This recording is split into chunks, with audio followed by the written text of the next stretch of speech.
Monedi, pour nous connaître, pour meilleur, pour nous tout ça bénéfice. For all the wonders you done for us all, spreading the culture all over the world. For all the good things that you done for God, that's what it is. We continue. We thanking you, brother. Good morning, good morning, good morning, and welcome to today's edition of Creole Heartbeat. We are just days away from one of the most anticipated cultural celebrations, the Flavors of the World Festival, happening on Sunday, 29th of September at the Windsor Park Stadium. This event promises to be a vibrant fusion of global cuisine and cultural performances, headlined by the legendary Ralph Conde, formerly of the Tabo Combo, and featuring acts like Triple K, King Bob, Tasha P, Lily Octave, and many more. Not only will the festival be a feast for senses, but also for a great cause, supporting the renovation of the historic Roseau Cathedral. Today, we will dive into an exciting highlight of the festival and the cultural importance of this event in Dominica. I'm your host today, Julie Roberts. We'll be right back after a word from our sponsor, Digicel. All Digicel customers. Could you imagine winning by just staying connected? Introducing DigiCoin, the brand new loyalty points program from Digicel. Every time you activate any prepaid Prime Ultra bundle, you will earn loyalty points that you can exchange for amazing prices. Are you like, seriously? Well, yes, it's that serious. You can earn rewards just by activating a plan. The more you activate, the more coins you earn, the higher chances of winning prizes. So why wait? Stock those DigiCoins today and treat yourself to more. Download the My Digicel app to check your DigiCoins and win today. Digicel, better connected.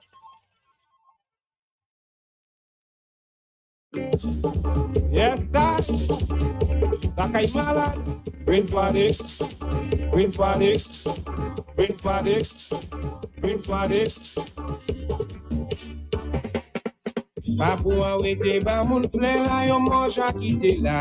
Welcome back to Creole Heartbeat. I am Julie Roberts. Seated in studio with me is Mr. Simeon Joseph.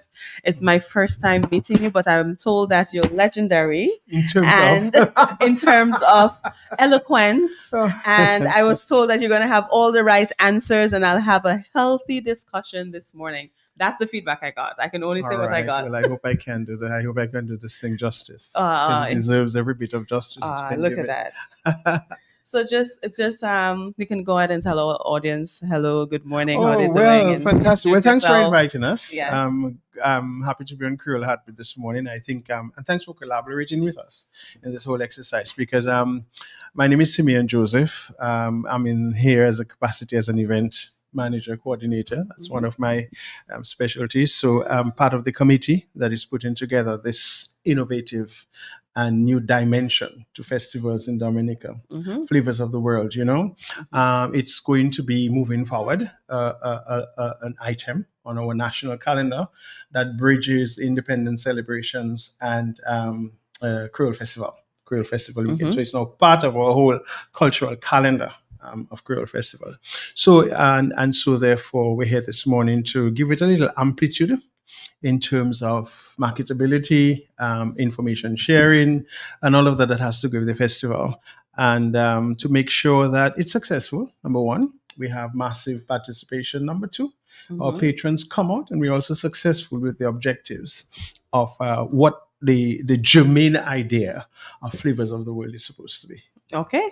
Sounds like we have a flavorful conversation ahead of us. Yes. All right. So can you tell us about the inspiration behind Flavors of the World Festival and how did it come that we celebrate in both cuisine and local culture? Exactly. So I will talk about the cuisine and the culture in a while. Flavors of the World is supposed to be this food and culture festival. The backdrop to it is that we saw the need to embark on an initiative for to raise funds for the preservation of historical and heritage buildings around Roseau. Okay, it was birthed among the in the Catholic Church, but we decided that because of the fact that it was akin to the renovation of the cathedral, that's the first thing, and we recognize that if we want to begin a national event, we need not stick only to the cathedral. This year, the objective is to for the cathedral. But the fact that it is now a national festival, we're hoping that it will grow and grow in a way that it will mushroom so that whenever funds are obtained, that derived, it will redound to the preservation of all the historical and heritage buildings in Roseau. We know in addition to the cathedral, which I'll talk to you in a while, Roseau, especially the French Quarter, I think Q95 is in the original French Quarter of Roseau. If you know, coming down from Cock Street, going up, that's what the original French Quarter of Roseau. If you look at all the heritage buildings around you, you'll notice that they are different from the other areas in Roseau. So there are lots of buildings around Roseau that need to be preserved and upkept. And then the cathedral sits in the middle of it, because of the fact that the cathedral is perhaps one of the oldest buildings in Roseau. It goes back to over 300 years, the first erection of the cathedral. And the cathedral was once a nucleus of activity in Roseau. If I can bring you to journey from when Roseau was centered around this main area we are now, if you notice the western door of the cathedral, if you stand at it, it looks straight onto the port of Roseau, the old port. You know that old rock that is in the middle of the Roseau by Fort Young Hotel? Yes, that was the old Fort jetty.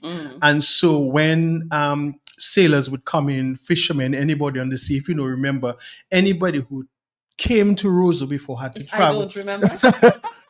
Anybody who would have to traverse, come to Roseau before. Yes. There were no roads. Yes. So they had to go from the south of Dominica and enter there, or from the north. And that is where they would berth. Okay. There was no Deepwater Harbor. There was no cruise ship berth where they that was the old port in Roseau right there. And so they would land there. And the first thing they would do, because sometimes the seas in Dominica would be so rough, they would land there and walk straight up to the cathedral via that door. That's how the cathedral got its name, Notre Dame de Bon Port in French, Our Lady of Good Refuge, Good Port. And so they would go there, offer their prayers and everything. So that's the link really for that. The cathedral was built out of no machines at the time. If you know that the stones that are cut were cut so precisely and square and perfectly by bare hands, made by some of our Kalinago people and some of our indigenous artisans from Roseau at the time. Dominica at the time had one of the largest amount of artisans in the Caribbean, apart from the French islands and Trinidad. And so if you wanted a good carpenter, you wanted a good mason, you wanted a good stone builder, come to Dominica. And so the cathedral is that. Cathedral is also very historical because at one point, because Catholicism was the only religion on island, and for a very long time, everybody was going to the cathedral. And there are many historical things associated to the cathedral. So that's what not makes it only a church, but a historical, first for the architecture. It's Gothic in nature. A lot of the lumber, the stone, everything was done by hand by our artisans. A lot of people go there. A lot of festivals and activities would take place in the cathedral of olden days. We also have a lot of notable Dominicans who are buried in the yards of the cathedral. I'm not sure if you remember, recently we buried the first cardinal in the English-speaking Caribbean, Archbishop Felix from Dominica, born in Grand Forks, grew up in Roseau, the first black priest on the island.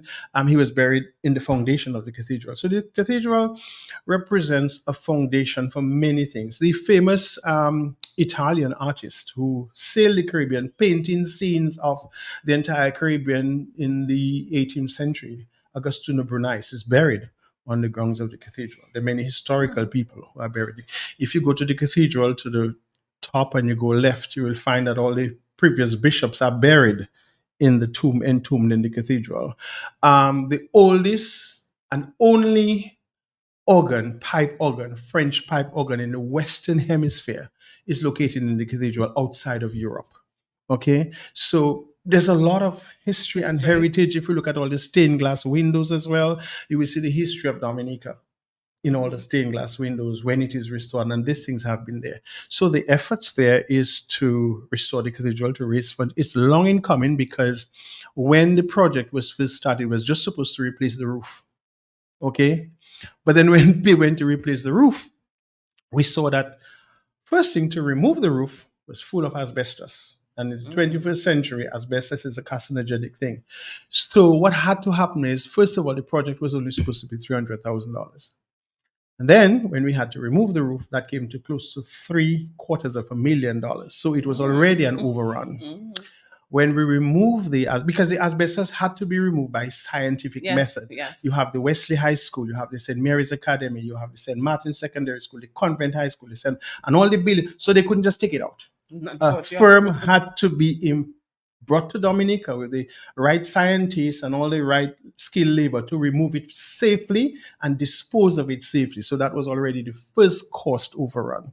The second cost overrun we had is when we took out the roof and we went to say we're going to replace the roof. We found that the cathedral had no reinforced foundation. So then we had to do pillars because it was stone on stone, right? Brought together by molasses and limestone in those days, not cement, that's what was used. So really, actually, it was just sitting there. And so for the roof to be on the cathedral, we now had to put pillars in the surrounding walls. And that then when we went to put the pillars, we realized there was no foundation.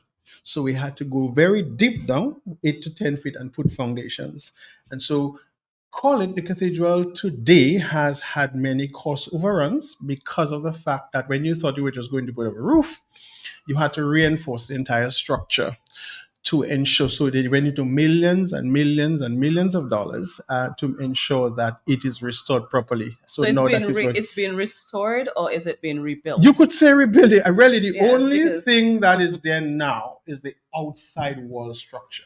Everything else has had to be rebuilt, and so it's time. We realize it's time to get it off the ground. So that is so that's the historical. That's the inspiration behind. Right. No. So then we said, well, okay, if we're going to do a festival, let us make it something national.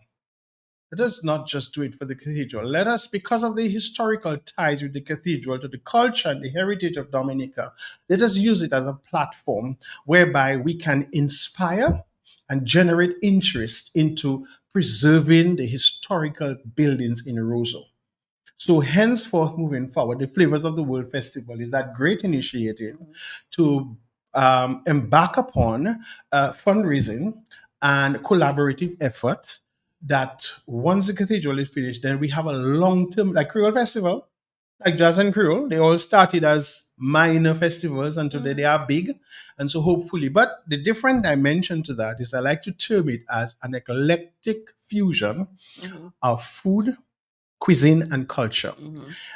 Because of the fact it's not just going to be any other festival with music. It's primarily geared towards families, towards groups, because there's no other festival in Dominica per se where families can go, catering to adults as well as children and to the wider community, and to ensure that you have that cohesive effort of building community, bringing people together, celebrating differences, celebrating cultures. When we look in Dominica today, we have Haitians, we have people from the Dominican Republic, we have Africans, we have Lebanese, we have Dominicans, we have Trinidad, we have people from the Caribbean. And so we decided, hey, there is nothing that binds all these people together. There is no celebration, there's no activity where all these people can come together. Just celebrate life, just celebrate who they are, just celebrate who their culture.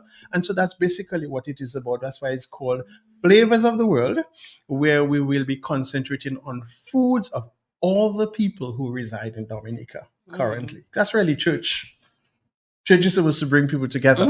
And then fellowship. So it's like fellowship in a different form, in food and then also culture. Because apart from the food, and I will talk about that in a while, maybe if you want to ask me what kind of foods we're having, what islands they're coming from, we'll also be looking at the cultural presentations from those different countries. Okay, so Yeah. We got all excited. Yeah. I want you to be excited. Yes. So we were supposed to be speaking about a food fair also Mhm. later on in the show. Right. But I like that. It sounds similar, but it's not. The other one is a food fair and not a festival. Right. So Mhm. with Ralph Conde, I hope I'm pronouncing the name correctly. Ralph Correct. Conde Hmm. headlining the event. What can the audience expect from the performances, especially given his rich history with Tabo Combo? Right, exactly. So we brought him in, and again, we know Ralph Conde is that bridge to our indigenous um, music. Right, we have Bunya, we have Kadas, but he has an appeal, and we wanted to look for an international artist of fame that would be able to attract people to the festival. Someone who has lively music, inviting music, and good music that people can really enjoy. Because remember, it's a family thing. And so with him coming, we can expect him to headline with all the great music of Tabo Combo. And not only that, we're hoping that with his name recognition, it will as well maybe attract visitors from the other franchises and anybody who loves that kind of music. Yeah.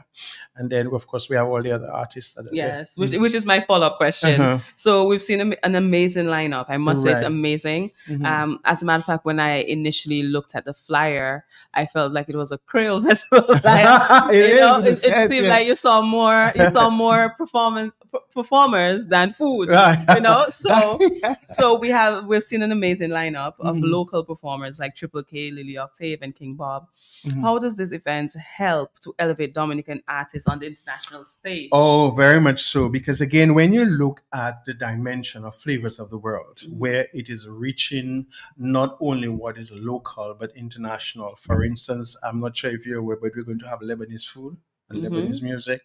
We're also going to have Venezuelan food, Venezuelan music, Chinese food, Chinese music, etc. So with that connection, there's a kind of symbiotic relationship whereby, and that is why we decided, because it's flavors of the world, let's have an array of music. So first of all, we're going to begin with the cultural presentation. We cannot leave out our Kalinago people. So they'll be beginning that segment in the afternoon section of the whole thing is to tell a story. So when you look at the people who came to Dominica, we had the Kalinago, then we had the Africans, then we had a mixture of the French Creole. So that's what the cultural performances are going to highlight. We start with the Kalinago, then we'll go into the drumming, and after the drumming, we'll go into the what you call it now, the artistic variations of our music. So we'll have jimping music, right? Because we know the Kalinago is pure, the African is pure. But when it comes to our jimping, it's a kind of a mixture Yeah. of what it is. So we end with that. And then that will be followed by, or we're going to have as well, because we have, for instance, we have the Indians, the Indian embassy in Trinidad is flying in their two chefs and their performers to perform at that. So we're going to have Indian performance. The Chinese are going to there with their food. We're going to have an opera singer from China. The Venezuelans are giving us the Venezuelan cuatro music with Venezuelan dancing as part of the whole thing, Which is really right? exciting. And I so, love it. right, and so that is the dimension of that as well. And then we're going to have African music, okay, and then we'll have our calypso. Okay, Yeah. Africans abroad. Yeah, yeah, exactly. So, but you don't know exactly. Well, that's represented by Mario Pascal Afana. Oh, So okay, she's okay. African. Oh, She's very from the old. Cameroon. MP. And Okay, then all right. she will be collaborating with others to Okay. have their African presence at the festival. Okay. Then we have our Calypsonians. We have an array of some of our leading Calypsonians. We have, of course, the Bob. We have Daddy Chess. We Tasha have P. Tasha P. We have the Dice. We have Hunter. Sounds like As a a festival. Calypsonians going to have that as well, and we're hoping that they will come and present us. Yeah, actually, it is a festival. That's what a festival is supposed to be. A festival is supposed to be multi-dimensional. A festival is supposed to be culturally inclusive. A festival is supposed to be an array of all different types of expressions. That's really what a festival is. The generic term for the word festival is just that in terms of events glossary And the festivities to and go about with festivals, it, yes. festivities, etc. Then, of course, we're going to have this French gospel artist, which you have been aware of as well. And then Carlin XP, we're going to have the Bouillon representation, Carlin XP and Ra. Okay, and then we're going to have the Ecstasy Band. So with all of these local artists and all these international and regional groups, definitely our music will be highlighted as well as of course, the foods. definitely. So we have Okay. our locally produced music through our cultural groups. We're going to have our calypso, because Dominica calypso is unique. If you really have to listen to it, it's totally different. And they're different. One of the things of the calypso is I think this is one of the few countries in the Caribbean where you find different expressions and literary genres of calypso. Well, every expressed year, in all different forms. We have calypso that song like soca. We have calypso that song like heritage calypso. We have calypso that song like buyo. Our calypso is just unique. Every year, our calypsonians say this when they come on the show. Yeah, it's vibrating. And I can tell you, as a former calypso judge myself and someone who has worked with the calypso, I can tell you, Dominica perhaps has the best collective of calypsos in any show. You go to a show in Trinidad, you see 2 good calypsos. Or you come to a show in Dominica, you'll get 9 good calypsos. And that is it. Our calypso season as well is one that is very involved and everything. So we have a unique calypso presence in Dominica and product, and we want to highlight that as well. And we also have to highlight our bouillon, Yes. Yeah. Okay, so with that being said, we're gonna take a short break and we're gonna hear a little bit from Tabo Combo. Just a quick, that'd be nice. It's not just about food at the festival; it's also about music. So we're just gonna take in a little bit of that music. Of course. Yeah.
You were listening to the sound of Tabo Combo, and Tabo Combo, or maybe not the entire Tabo Combo, but Mr. Ralph Conde is headlining this festival that we're speaking about this morning.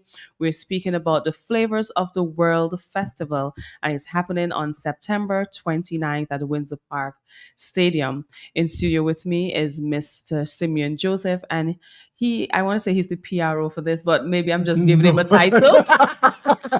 But he's representing well. So if there was a title title to be given. Yeah, you getting an honorary one today. They will change it when you head back to the office today. So we've spoken about the importance, the significance of the festival. It is to help with the renovation of the historic Rosa Cathedral, and we also spoke about some of the artists who's going to be there, including the headliner.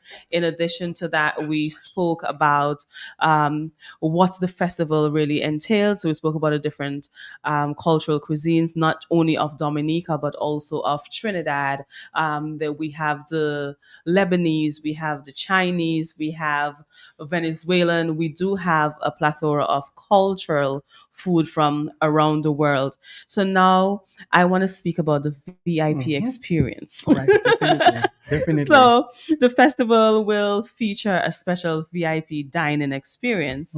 Can you give us a sneak peek? Sure. Just so the attendees can know what to expect. Just to whet the appetite and build anticipation. So, palate. Right. Yes. So again, it's going to be a VIP where it's just $250. And the package includes, first and foremost, entry into the festival, 2 full meals, a free drink. We're going to provide you the hostess service and complimentary, and of course the spectacle that you will have before you. So for your $250, what you're going to get is you will get access to the VIP. We have a dedicated entrance for VIP personnel. We're going to have our hostess for greeting and seating and ushering. So you're going to feel like a special person. You'll have full view access to the stage. All right, you see all the performances and ability as well to be able to even greet some of the international artists. And then, as I said, you're going to have hostess service. You won't have to get up and go for your food or go for your drink. So you're saying there'll be a nice table and chair layout? Wonderful table layout, beautifully colored. We have decided to use a full array because it's flavors. So we're going to use tropical flavors to decorate the whole place and everything like that. As well as the meal is going to be, because it's a Flavors of the World festival. It's not a food festival. No, there's a difference where you go to a food festival, you go to buy food.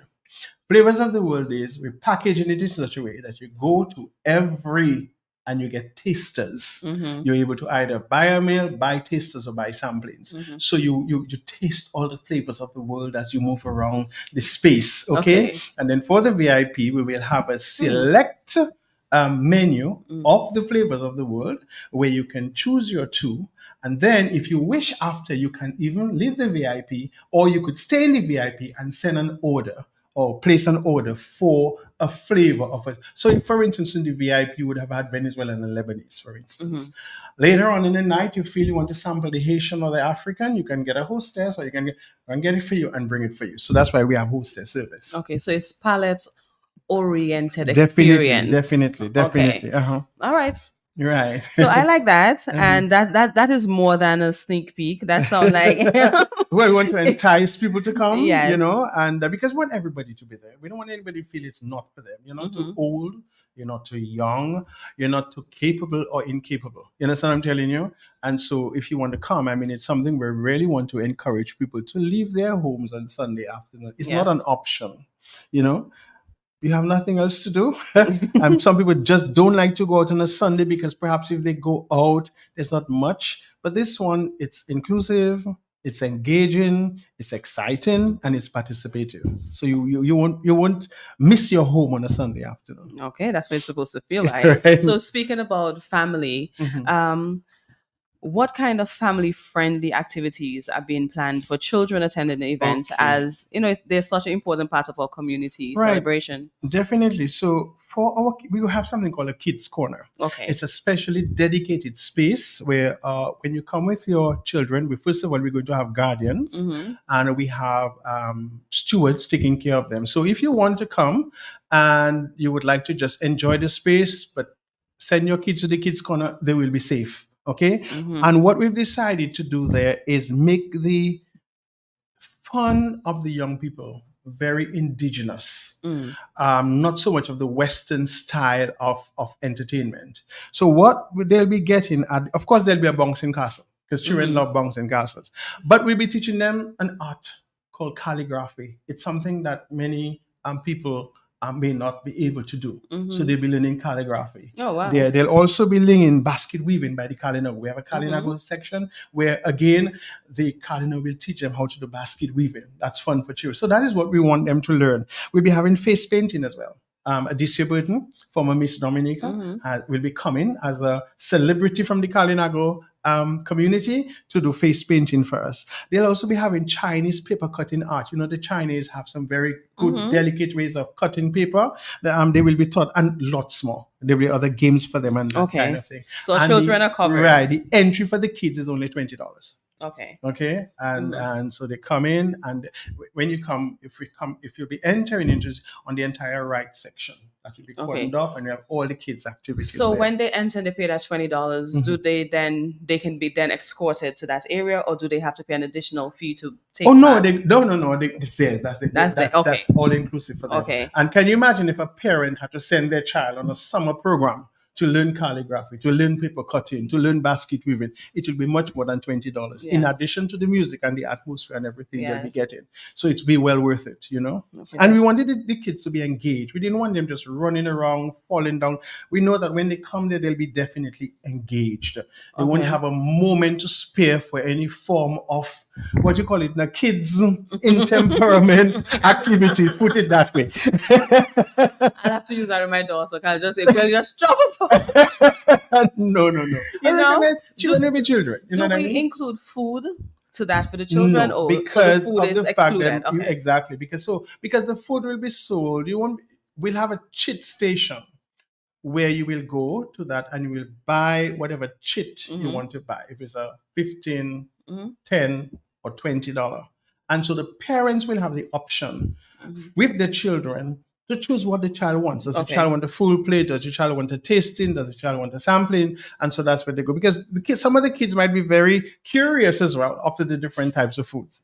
And then, of course, we'll have ice cream, and the kids themselves will have a specially dedicated stall for them with the goodies, the local goodies that we want them to enjoy. Okay, so tell me a little bit about who your sponsors. Who are your sponsors? Oh, definitely. I must acknowledge them. With so many sponsors and partners on board. Yes. How significant is their contribution to making the event a success, both culturally and financially? Right. I must say, first of all, culturally, I'm very happy that we've had our sponsors coming on board. Some of us to be mentioned, some of us not to be mentioned, and we respect that.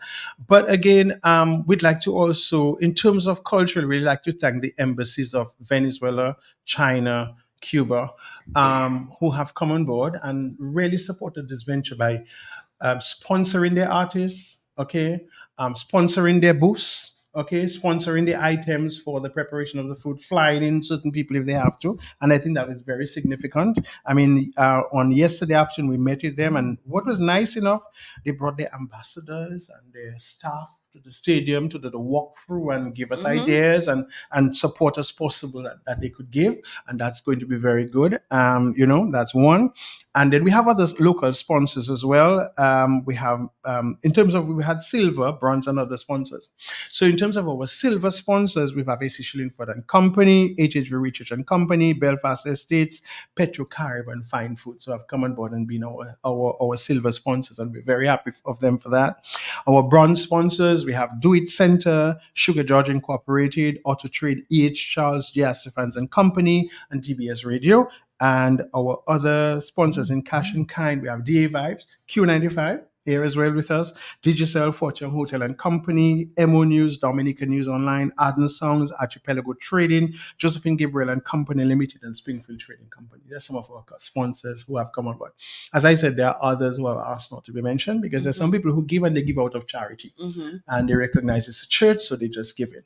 I would like to say in terms of sponsorship, 90% of the people who are working at the festival are doing it free of charge. Oh, wow. We have professionals who have come on board and have decided, okay, we are in this. You don't have to charge us. We have specialists, we have professionals, and they are doing it for us free of charge. So you cannot run an event without staff, and that is a significant sponsor. Yes. People have been working very hard behind the scenes, and hopefully we will be able to acknowledge them.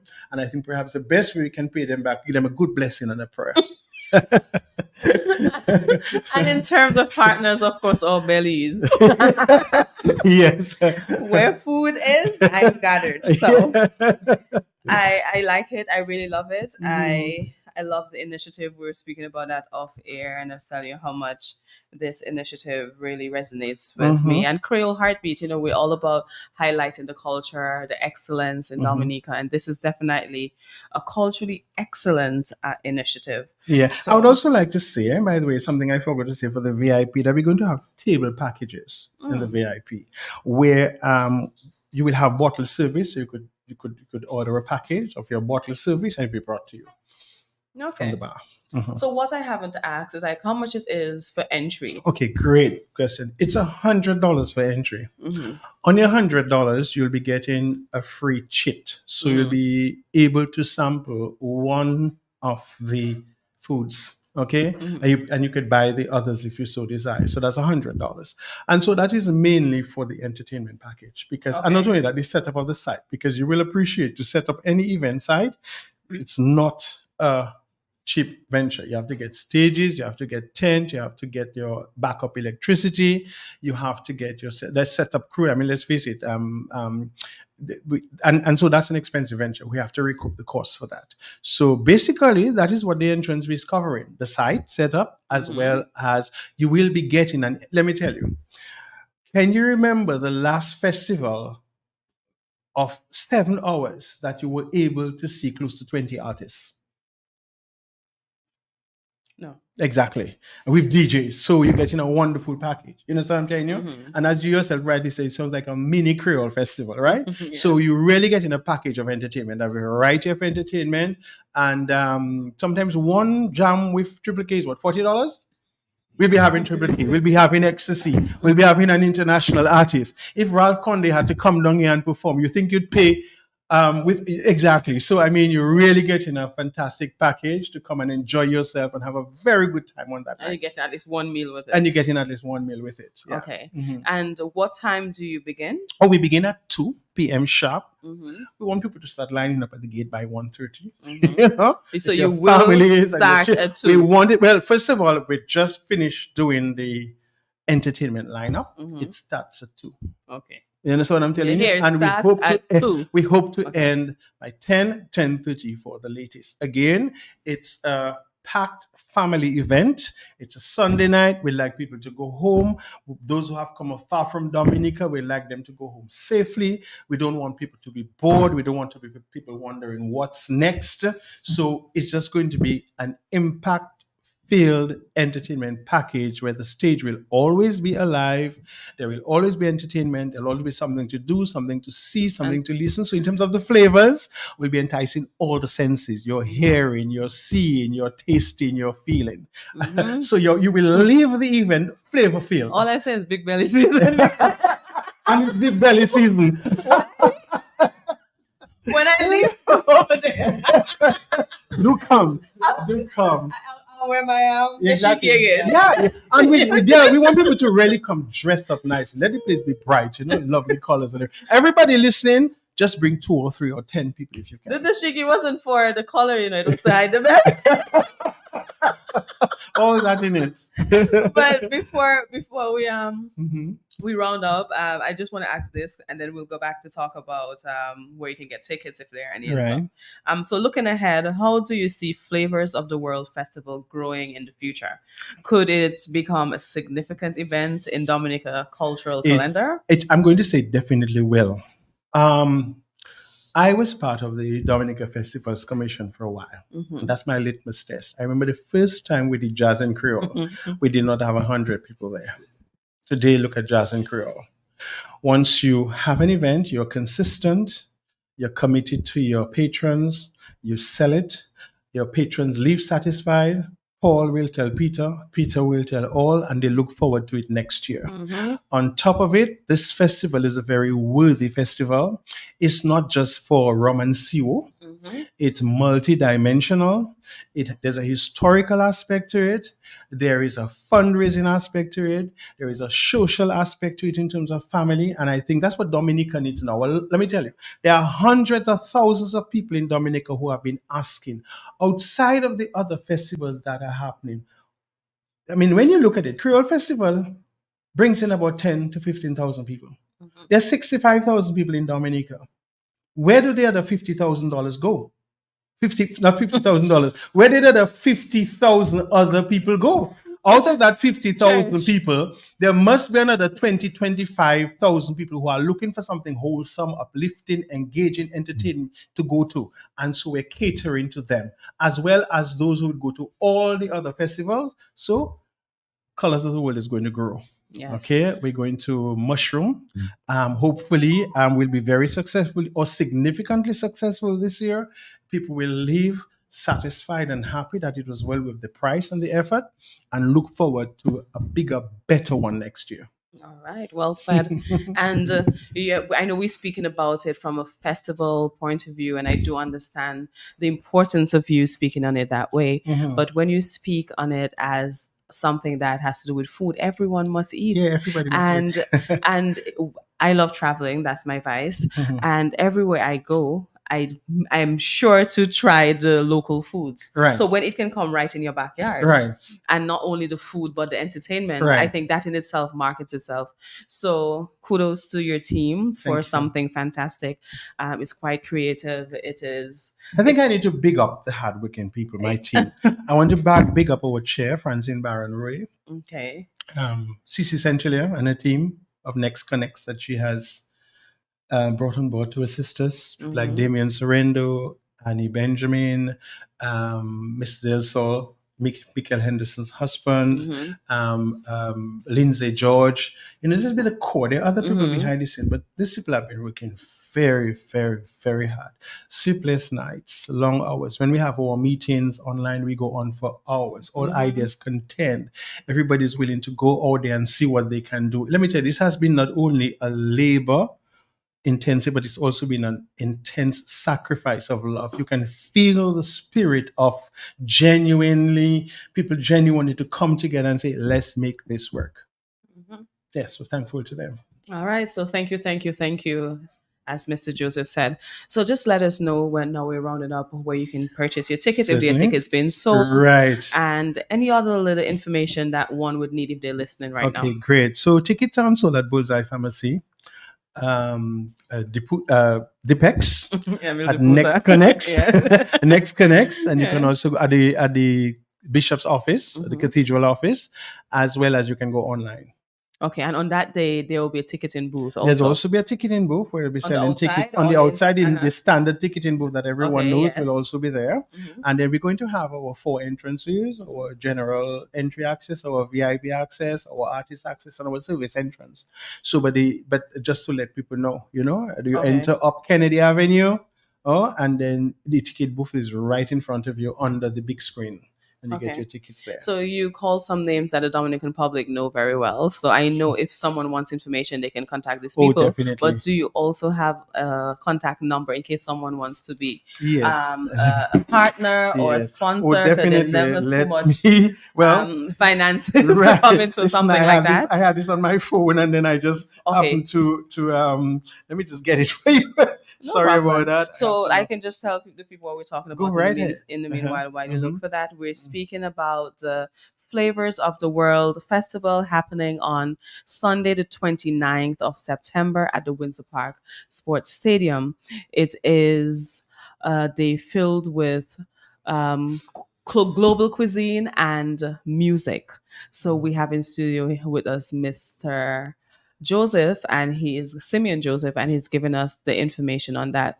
The entry for adults is $100 Eastern Caribbean dollars. It comes with a meal, and children will be $20, but it comes with an array of activities, and not just activities but local activities from the Kalinago territory. So they have basket weaving, face painting by Adicia, Queen Adicia Burton, a former Queen Adicia Burton. It hasn't been a new cycle already. Right. And just a lot of activities that would be that children would not necessarily get on a normal day. So this is what we're speaking about, and Yeah, and we are trying to find a just number. before I do, we've even calculated as well the minimum and maximum spend that someone can. So just in Okay. case you want to know how much money to bring, your minimum is $131 and your maximum is $350. Okay, so that's to tell people how much to budget for. Okay, and then the numbers they could always call are someone told me just don't give them. I'll tell you. Oh my God. Yeah. You have a Triple K song. There's something we can play in the meantime. Play Go something ahead, let's play or something. ecstasy or something have like that. We have a 4 Okay. more minutes, so let me look for the number. But we do have a great lineup of artists, and one of our artists is Triple K, our very own Triple K. So let's hear just a little 30-second from Triple K. Hey, Mr. Betsy, long say Tarzan, good old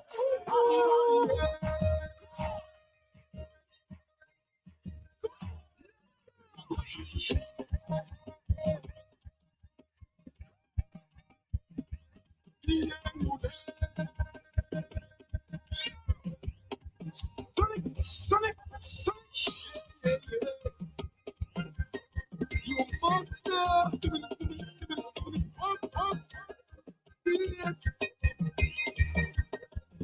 Let me know. One shot shall we play. All bad things in his way. So justice we pray. Because we bless by the Almighty. From under the storm, Jah will find a way. Shine his sun right there. To guide us every day. I got options. Be other top words. Never ever wanna see you fall down. Wanna give you all my life. If you're on the Facebook, you'll see my emotion. I was just showing DJ Shan how I'll be eating and, and moving to the music. But so the number to call if you want our main contact number, and she normally will pass on because she acts as secretary to the thing. Her name is 2759448, and that's for Annie. 2759448, and that's for Annie. Okay. All right. So this was definitely an exciting, salivating show. I enjoyed it. I'm feeling the aura, the experience, and everything that will come from this festival. I am feeling its success. It's also for a worthy cause. It's for the renovation of the cathedral, the Catholic cathedral. So I'll give you your final words, and then we can end today's episode of Creole Heartbeat. Yes, thank you. Thanks for inviting me, and all the best with Creole Heartbeat. I always listen to Creole Heartbeat while this can even sometimes when I send him a little text. I've been always longing to meet you because I've been looking on and I find you have such a gregarious personality. Thank you. I've been missing in action, people, but Wadix is holding down. So. Yes. Thank you as well. All right. So we welcome everyone to come on out to this festival on the 22nd of September at the 29th of September, just 1 week from today. At the Windsor Park Stadium. 1 week from today. And remember, it's not only going to tantalize your taste buds, but also your musical palette. Yeah, so thank you so much for being here with us today. I'm Julie Roberts. And until next time, have a fantastic weekend. Creole Heartbeat out. Have a great one. Bye-bye. Right. Thank you. Bye-bye.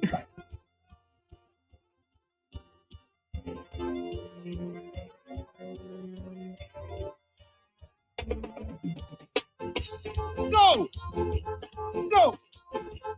Go! Go! Go!